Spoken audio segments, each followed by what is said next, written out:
Bonjour, je suis Angus Young, né le 31 mars 1955 à Glasgow, en Écosse. Ma famille a ensuite déménagé en Australie lorsque j'étais encore très jeune. J'ai grandi dans une famille de musiciens, avec mon frère aîné Malcolm qui était également guitariste et fondateur d'AC/DC. J'ai commencé à jouer de la guitare à l'âge de 5 ans et j'ai rapidement montré un talent précoce pour l'instrument. Au début des années 1970, Malcolm et moi avons commencé à jouer dans des groupes de rock à Sydney, en Australie.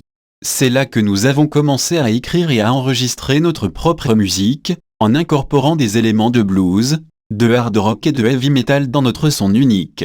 Le costume d'écolier que je porte sur scène est devenu l'un des symboles les plus reconnaissables d'AC/DC, mais peu de gens savent pourquoi j'ai choisi de le porter. En fait, le costume est venu comme une idée de ma sœur aînée Margaret. Elle avait remarqué que j'étais toujours en train de porter un uniforme d'école pendant mes répétitions et mes concerts, et elle a pensé que ce serait une idée amusante de l'intégrer dans notre look de scène et j'ai immédiatement adhéré à l'idée, car je trouvais que cela ajoutait un élément de nostalgie et d'humour à notre performance.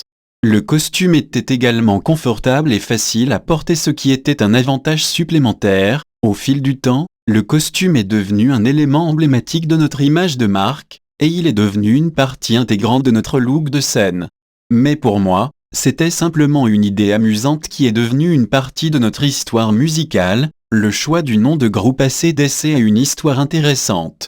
À l'origine, Malcolm et moi avions pensé à l'appeler Crazy-Écrase, mais nous avons vite réalisé que cela ne sonnait pas très bien et que personne ne serait capable de l'épeler correctement. Nous avons alors commencé à chercher un nouveau nom, et nous avons finalement été inspirés par la machine électrique qui alimentait notre équipement de scène, un convertisseur AC/DC.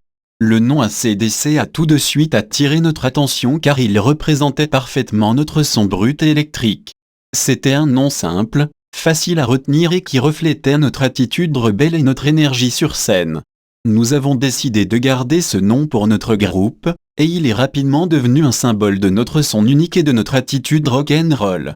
Au fil des ans, le nom AC/DC est devenu synonyme de musique puissante et de performance électrisante, et nous sommes fiers de porter ce nom à travers notre musique. En 1973, nous avons fondé AC/DC avec un groupe de musiciens locaux, et nous avons commencé à jouer dans les bars et les clubs de Sydney. Notre énergie brute, notre attitude rebelle et notre son puissant ont rapidement attiré l'attention, et nous avons rapidement acquis une base de fans fidèles. Et l'album, intitulé High Voltage, a été un grand succès pour nous en Australie, mais c'est notre deuxième album, TNT, sorti la même année, qui nous a permis de nous faire connaître dans le monde entier. Avec des titres tels que ITS Allons Way to the Top, If You Wanna Rock and Roll, et High Voltage, cet album a été un véritable coup de maître pour nous. En 1976, nous avons sorti High Voltage aux États-Unis, suivi de Dirty Didn't Dirt Cheap la même année. En 1977, nous avons sorti Let There Be Rock, qui a été notre premier album à être produit par le légendaire George Martin.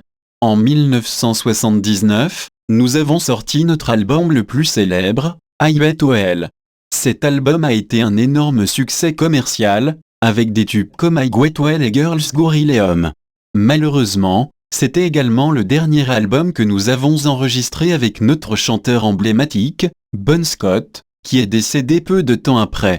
Nous avons ensuite recruté Brian Johnson comme nouveau chanteur, et en 1980, nous avons sorti Back in Black, qui a été notre plus grand succès à ce jour. Avec des titres tels que Hell Bell, You Show Me, All Night Long, et Back in Black, cet album est devenu un classique instantané, et reste l'un des albums les plus vendus de tous les temps. Depuis lors, nous avons continué à sortir des albums à succès, tels que Ford of the Bateau Rock We Salute You en 1981, Flick of the Switch en 1983, Fly on the Wall en 1985, Blow Up Your Video en 1988, The Razor's Edge en 1990, Ballbreaker en 1995, Steve Upelip en 2000, Black Ice en 2008 et Rock Bust en 2014.